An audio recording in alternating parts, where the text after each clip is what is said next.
ನಮ್ಮದೇ ಆದಂಥ ಒಂದು ಮಠ, ನಮ್ಮದೇ ಆದಂಥ ಒಂದು ಟ್ರಸ್ಟು, ಇದು ಏನೂ ಇರಲಿಲ್ಲ. ಯಾವಾಗ 2007ರಿಂದನೂ ನಾನು ಅಲ್ಲಿ ಸಂಪರ್ಕದಲ್ಲಿದ್ದಾಗ ನೋಡಿದ್ವಿ. ನಮ್ಮ ಹಿಂದಿನ ಸ್ವಾಮಿಗಳು ಲಿಂಗೈಕ್ಯ ಆದಮೇಲೆ ಮತ್ತೊಬ್ಬರು ಹೊಸಬ್ರು ಬಂದರು. ಅವ್ರಿಗೆ ಹೋಗಿ ಇರಲಿಕ್ಕೂ ವ್ಯವಸ್ಥೆ ಇರಲಿಲ್ಲ. ಅಲ್ಲಿ ಸುಮ್ಮನೆ ಒಂದು ಕಾಟು ಆ ನೀಲಂ ದೇವಸ್ಥಾನದಲ್ಲಿ ಹಾಕಿ ಅವ್ರಿಗೆ ಏನು ಬೇಕೋ ರೇಷನ್ ಎಲ್ಲ ವ್ಯವಸ್ಥೆ ಮಾಡಿ ಬಂದಿದ್ವಿ. ಮುಂದೆ ಟ್ರಸ್ಟ್ ಮಾಡಬೇಕು ಅನ್ನುವಂಥ ಇಂಟೆನ್ಷನ್ ಬಂತು. ನಾನು ಸೆಕ್ರೆಟರಿ ಆಗಿದ್ದೆ. ಆ ಟ್ರಸ್ಟ್ ಮಾಡಬೇಕಾದ್ರೆ ಒಬ್ಬ ಟ್ರಸ್ಟಿ 10,000 ರೂಪಾಯಿ ಕೊಡಬೇಕು ಅಂತ ಮಾಡಿದ್ವಿ. ಆಯಿತು ಅಂತ ಬೈಲಾ ಎಲ್ಲ ಬರ್ತೀವಿ, ಏನೇನೋ ಮಾಡಿ ನಾನು ಪ್ರಯತ್ನ ಮಾಡಿದೆ. ಸೈನ್ ಆಮೇಲೆ ಮಾಡ್ಸೋಣ, ಕೊಟ್ಬಿಡಿ, ಅವ್ರಿಗೆ ಸೈನ್ ಮಾಡ್ತಾನೆ ದಯವಿಟ್ಟು.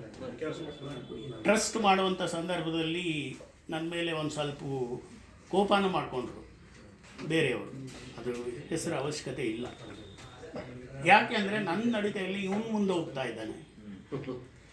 ಆ ಇಂಟೆನ್ಷನಿಂದ ಒಂದು ಸ್ವಲ್ಪ ನನ್ನ ಮೇಲೆ ಹಲ್ಲೆ ಮಾಡೋ ಥರನೇ ಬಂದರು. ನಾನು ಅದನ್ನು ಅಷ್ಟು ಕೇರ್ ಮಾಡ್ದೇನೆ ನನ್ನ ಕೆಲಸ ನಾನು ಟ್ರಸ್ಟ್ ರಿಜಿಸ್ಟ್ರೇಷನ್ ಮಾಡಿದ್ವಿ, ಆಯಿತು. ಈಗ ಅಲ್ಲಿ ಜಮೀನು ತೊಗೊಳ್ಳೋಕ್ಕೆ ದುಡ್ಡು ಇರಲಿಲ್ಲ. ಟ್ರಸ್ಟ್ ಮಾಡಿದ ಮೇಲೆ ಸ್ವಲ್ಪ ಟ್ರಸ್ಟಿಗಳಾದರು, ಒಂದು 10-15 ಜನ, 1-1.5 ಲಕ್ಷ ಅಷ್ಟಿತ್ತು. ಇನ್ನೊಂದಿಷ್ಟು ದುಡ್ಡು ಕಡಿಮೆ ಇತ್ತು ನಮ್ಮ ಹತ್ರ. ಏನು ಮಾಡೋದು? ಜಮೀನು ಕೊಡ್ತೀವಿ ಅಂತಾರೆ, ಅದು 2 ಲಕ್ಷ ಮೇಲೆ ಚಿಲ್ಲರೆ ಇದೆ.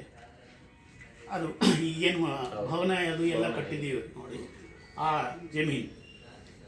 ಇನ್ನು ನಮ್ಮ ಹತ್ರ ಅಷ್ಟು ದುಡ್ಡು ಇಲ್ಲ, ಏನು ಮಾಡೋದು ಅಂತಂದ ತಕ್ಷಣ ಆ ಸಂದರ್ಭದಲ್ಲಿ ಲಿಂಗಸೂರು ತಾಲೂಕಿನವರು ತಮ್ಮ ಹತ್ರ ಇರುವಂಥ ಒಂದಿಷ್ಟು ದುಡ್ಡನ್ನು ನಾವು ಕೊಡ್ತೀವಿ ಅಂಥೇಳಿ ಅವರು ಮುಂದೆ ಬಂದು ಒಂದು ಸ್ವಲ್ಪ ಸಹಾಯ ಮಾಡ್ತೀವಿ ಅಂತ. ತುಂಬ ಉಪಕಾರ ಆಯಿತು ಅಂಥೇಳಿ ಆ ಒಂದು 2 ಎಕರೆ ಜಮೀನು ತೊಗೊಂಡ್ವಿ.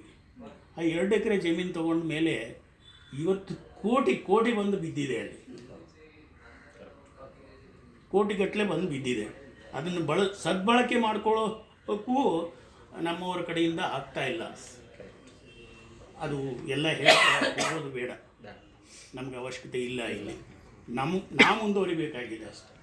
ಕಾರಣ ಇದು ಶ್ರೇಯ ಉದ್ದೇಶ ತುಂಬ ಚೆನ್ನಾಗಿದೆ. ಈಗ ಪ್ರಾರಂಭ ಆದ ತಕ್ಷಣ ಅದರ ಪ್ರತಿಫಲ ಕೊಡುತ್ತದೆ. ಒಂದು ಸಸಿ ನೆಟ್ಟ ಮೇಲೆ ಅದಕ್ಕೆ ಫಲ ಬಿಡಬೇಕು ಅಂತಂದರೆ ಸಮ್ ಟೈಮ್ ಹಿಡಿಯುತ್ತೆ. ಅದು ಇವತ್ತಿಲ್ಲ ನಾಳೆ ಒಂದು ಸ್ವಲ್ಪ ಅದಕ್ಕೆ ಗೊಬ್ಬರ ಹಾಕಬೇಕು, ನೀರು ಹಾಕಬೇಕು, ಟೈಮ್ ಸರಿಯಾಗಿ ಹಾಕಬೇಕು. ಆ ಟೈಮ್ ಸರಿಯಾಗಿ ಹಾಕಿದ್ವಿ ಅಂತಂದರೆ ತಾನೇ ಬೆಳೆಯುತ್ತೆ. ಇಲ್ಲಿ ನಮ್ಮದೇ ಒಂದು ಕಾಲೇಜು ಇಂದಿರಾನಗರ್ನಲ್ಲಿದೆ. ಎಷ್ಟು ಎಕರೆ ಇದೆ ಅಂತಂದರೆ ಅವ್ರು ಹೇಳಿದರು ಲೀಸ್ಗೆ ಕೊಡ್ತಾರೆ. ಸುಮಾರು ಎಕರೆ ಜಾಗ ಇದೆ. ಇವತ್ತು ಎಷ್ಟು ಕೋಟಿ ಆಗುತ್ತೋ ಗೊತ್ತಿಲ್ಲ, ಅದು ಲೀಸ್ನಲ್ಲೇ ಇರೋದು. ಇನ್ನೊಂದು ಆ ಸ್ಕೂಲು ಒಂದು ಸ್ವಲ್ಪ ಕಾರಣಾಂತರದಿಂದ ಏಡೆಡ್ ನಿಂತು ಹೋದ್ಮೇಲೆ ನನ್ನನ್ನು ವಿಶ್ವೇಶ್ವರಯ್ಯ ಸ್ಕೂಲ್ಗೆ ಹಾಕಿದರು. ಅಲ್ಲಿ ಹೋದೆ. ಅಲ್ಲಿ ಒಂದು 10 ಎಕರೆ ಮೇಲಿರ್ಬೋದು. ಅದು 10 ಎಕರೆ ಏನು, ಒಂದು 20 ಎಕರೆ ಇದೆ. ಅದು ಎಲ್ಲಿ HEL ಕೆಳಗಡೆ ಆ ಶಿವ ಟೆಂಪಲ್ ಇದೆ ನೋಡಿ, ಅಲ್ಲಿ ಅದು ಲೀಸ್ದೆ. ಅವ್ರಿಗೆ ಪ್ರಭಾವಿ ವ್ಯಕ್ತಿಗಳು ಅಲ್ಲಿ MLC ಆಗಿದ್ದರು ಹಿಂದೆ. ಆ ಪ್ರಭಾವಿ ವ್ಯಕ್ತಿಗಳು ತಮ್ಮ ಪ್ರಭಾವದಿಂದ ಒಂದು ಟ್ರಸ್ಟ್ ಮಾಡಿಕೊಂಡು ಅಲ್ಲಿ ಜಮೀನು ತೊಗೊಂಡು ಅದನ್ನು ಸದ್ಬಳಕೆ ಮಾಡ್ಕೊಂಡಿದ್ದಾರೆ. ನಾವು ಇಲ್ಲಿ ಕೇಳಿದರೆ ಲೀಸಲ್ಲಿ ಸಿಗುತ್ತೆ, BDAಗೆ ಅಪ್ಲೈ ಮಾಡಿದರೆ BDAನಲ್ಲಿ ಸಿಗುತ್ತೆ. ಆ BDAನಲ್ಲಿ ಇಂಥದಕ್ಕೆ ಅಂತ ಎಜುಕೇಷನ್ ಪರ್ಪಸ್ ಅಂತ ರಿಸರ್ವ್ ಇಟ್ಟಿರ್ತಾರೆ. ನಾವು ಕೇಳಿದರೆ ನಮ್ಗೆ ಕೊಡ್ತಾರೆ, ಕೇಳಬೇಕಷ್ಟೇ. ಇವರು ನಮ್ಮ ಹಡಪದ ಮಾಸ್ಟ್ರು ಹೇಗೆ ಅಂತಂದರೆ ತುಂಬ ಉಪಕಾರ ಮಾಡುವಂಥ ಮನುಷ್ಯರು. ಎಜುಕೇಷನ್ ಬಗ್ಗೆ ತುಂಬ ಅವರು ಸ್ಟೂಡೆಂಟ್ಸ್ ಎಲ್ಲ ಇಂಟರ್ನ್ಯಾಷನಲ್ ಲೆವೆಲ್ ಆರ್ಟಿಸ್ಟ್ ಆಗ್ಬೋದು. ಅವರು ಬಿಡಿ, ಅವ್ರದ್ದು ಬೇರೆ ವಿಷಯ.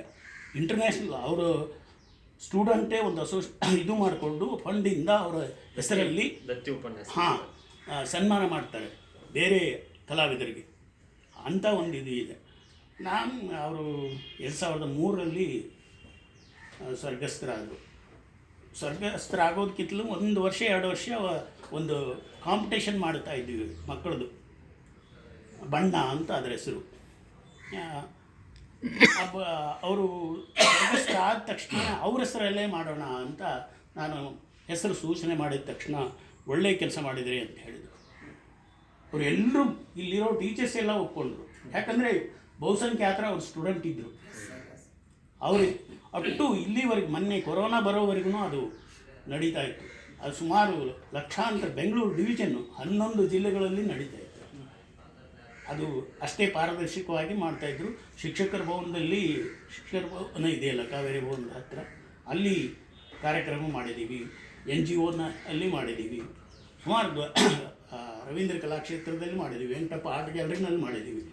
ತುಂಬ ಅಚ್ಚುಕಟ್ಟಾಗಿ ತುಂಬ ಚೆನ್ನಾಗಿ ಅದಕ್ಕೆ ಮಿನಿಸ್ಟ್ರುಗಳು ಮತ್ತು ನಮ್ಮ ಮದನ್ ಗೋಪಾಲ್ ಅವರು ಹೆಸರು ಕೇಳಿರು, ಕಮಿಷನರ್ ಆಗಿರು, ಅವರು ಬಂದಿದ್ರು. ಇದು ಲೀಸಿಗೆ ಬರೆಸ್ಕೊಳ್ಳಿ ಅಂತ ಹೇಳಿದ್ರೆ ಅವ್ರು ಬರೆಸ್ಕೊಂಡಿಲ್ಲ.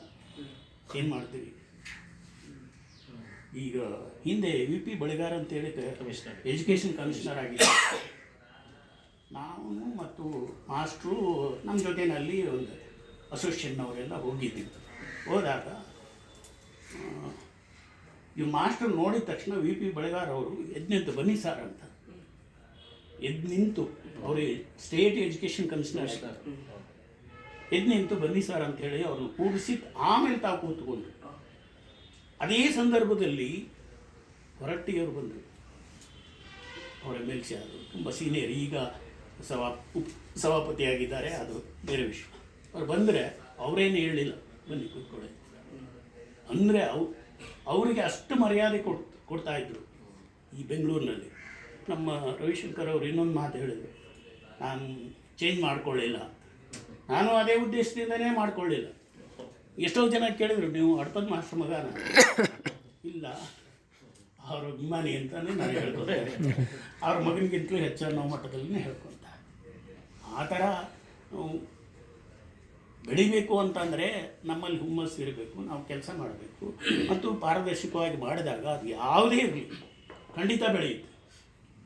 ನಮಗೆ ಇವತ್ತು ಮಟ್ಟಕ್ಕೆ ಎಷ್ಟು ಅನುದಾನ ಬೇಕೋ ಅಷ್ಟು ಅನುದಾನ ಬಂದಿದೆ. ಹಾಗೆ ಇಲ್ಲಿ ನೀವು ಪ್ರಾರಂಭ ಮಾಡಿ ಒಂದು ಹಂತಕ್ಕೆ ಬೆಳೆದರೆ ಮುಂದೆ ಖಂಡಿತವಾಗಿಯೂ ನಿಮ್ಮ ಆಸೆಗಳು ಜಿಲ್ಲಾ ಮಟ್ಟದಲ್ಲೆಲ್ಲ ತಾಲೂಕು ಮಟ್ಟದಲ್ಲಿ ಕೂಡ ಇದೆ ಇರ್ತವೆ. ನಮ್ಮ ಆಸೆ, ನಿಮ್ಮ ಆಸೆ, ನಮ್ಮ ಆಸೆ ಅಂದರೆ ನಾವು ವಯಸ್ಸಾಗಿದೆ ಅಂತ ನಿಮ್ಮ